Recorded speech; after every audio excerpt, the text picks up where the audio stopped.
Good morning students. आज हम हिंदी व्याकरण से पढ़ेंगे शब्द रचना के तत्व। क्या पढ़ेंगे? शब्द रचना के तत्व। अब शब्द रचना तत्व में हम सबसे पहले पढ़ेंगे इसमें तत्सम शब्द। क्या पढ़ेंगे? तत्सम शब्द। आइए आज हम पढ़ते हैं तत्सम शब्द। तत्सम शब्दों को मैं आपको इस तरह से बताऊंगी, आपको रटना नहीं है, बस आपको समझना है। आप जब इनको समझ लेंगे तो आपको तत्सम शब्द से तद्भव शब्द बनाना आसानी से आ जाएंगे और तद्भव से आपको तत्सम बनाना भी आ जाएगा। सिर्फ आप इसको समझें और देखें। आइए हम देखते हैं तत्सम। तत्सम जो है दो शब्दों से मिलकर बना है। कितने शब्दों से? दो शब्दों से। तत् का क्या अर्थ है? आप देखें, तत् माने उसके। क्या है? उसके। सम माने समान, मतलब सम माने समान और तत् माने उसके। क्या है? उसके समान। अब दूसरा आप देखिए इसमें तद। तद माने क्या होता है? उससे। क्या? तद माने उससे। और भव माने उत्पन्न या भव माने उत्पन्न या होना। क्या है? भव का अर्थ उत्पन्न या होना और तद माने उससे। अब हम देखते हैं इसकी परिभाषा। तत्सम शब्द दो शब्दों के मेल से बना है। तत् धन सम। क्या है? तत् धन सम। तत् शब्द का अर्थ है उसके।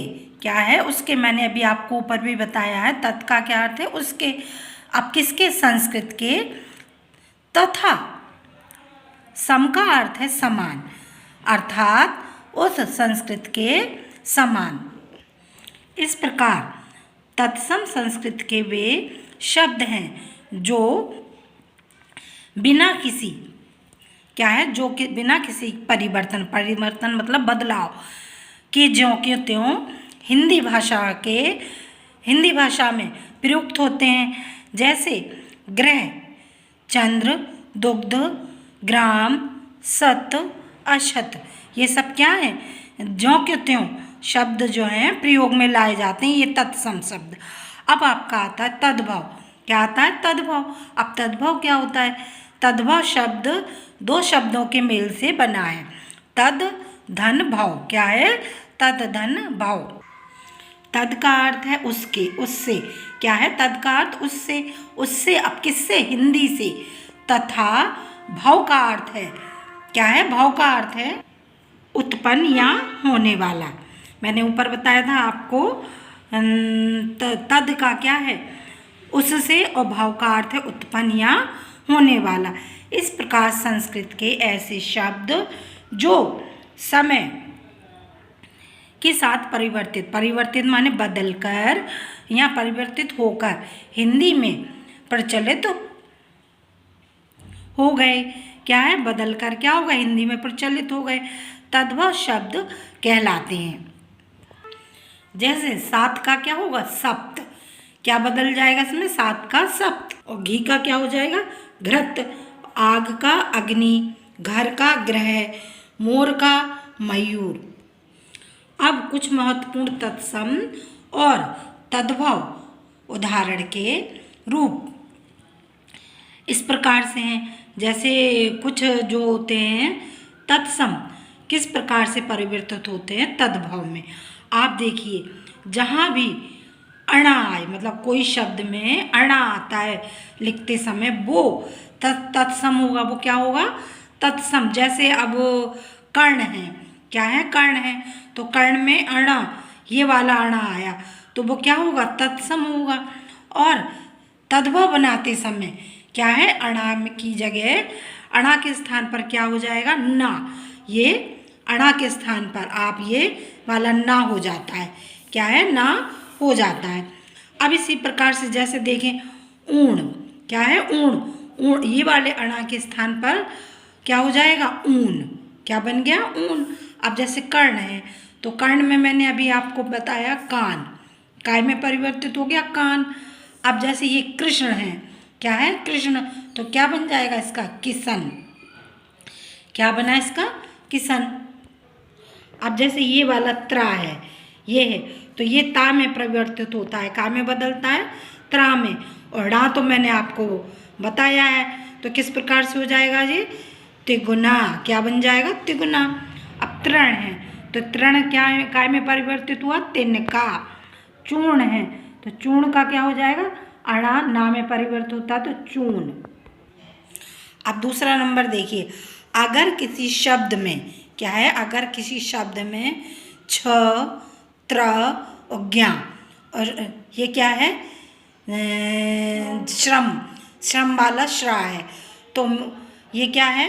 हो तो छ, त्र, ज्ञा और श्रम हो तो वह तत्सम होगा। क्या होगा वो? तत्सम। आप इसको पहचान लें, अगर ये शब्द में ये वाले अक्षर आते हैं तो वो क्या होंगे? तत्सम होगा। और ये तत्सम से तद्भव में परिवर्तन करने के लिए तद्भव में ये वर्ण क्या है? बदल जाएंगे। मतलब क्या है? ये वर्ण जो हैं छात्रा, ज्ञा, श्रा, ये क्या होंगे? तद्भव बनाने में ये बदल जाएंगे। छा का क्या बन जाएगा? क्या हो जाएगा? छा से खा, काय में परिवर्तित होगा, किस में बदलेगा? खा में। और त्रा, त्रा किस में परिवर्तित होगा? ता में। अब इसी प्रकार से ज्ञा है, ये ज्ञा ही रहेगा और जा भी हो सकता है। और श्रम वाला श्रा है जो, और तो इस प्रकार से सा में परिवर्तित हो जाएगा। कहीं कहीं छा जो होता है इसमें आधा च और छा भी में भी बदल जाता है। ये क्या होगा? आधा चा और छा भी होगा। अब जैसे देखें इसमें अंगरक्षक, मैंने अभी बताया आपको, जो छा है वो किस में परिवर्तित होता है? छ, खा में भी होता है और आधा च और छ में भी होता है। तो इस प्रकार से आप देखिए अंगरखा, अंगरक्षक का क्या हो जाएगा? अंगरखा। छा किस में परिवर्तित हो गया, किस में बदला? खा में। क्षीर है, तो क्षीर क्या कैसे बदलेगा? ये खीर, किस में परिवर्तित हो गया? खीर में। क्षेत्र, क्षेत्र से क्या बन गया? खेत। मैंने बताया ना आपको कि छा जो होता है खा में परिवर्तित हो जाता है और कभी कभी आधा चा और छा में भी होता है। अच्छी का आँख। अश्रु, अश्रु श्रा मैंने काय में बताया था? सा हो जाता है बदलकर। अश्रु से क्या हो गया? आंसू। आछोट, अखरोट। गोत्र का कैसा? मैंने त्रा बताया था, ता में बदल जाता है, तो गोत्र का क्या हो गया? गोत। अज्ञान से क्या हो गया? अनजान। क्या बना? अनजान। और चरित्र, चरित्र से कैसे लिखेंगे हम? चरित्र। क्या? चरित्र, चरित्र, चरित आदि। अब आप तीसरे नंबर को देखिए, अगर किसी शब्द में चांद बिंदु हो तो क्या? अगर किसी शब्द में चांद बिंदु हो तो वह तद्भव क्या है? वह तद्भव होगा। जैसे ऊंचा, क्या है? ऊंचा का उच्च, कुंवर का कुंवार, गेहूं का गोधूम, दांत का दंत, पूंछ का पुच्छ, धुआं का धूम्र, चांद का चंद्र।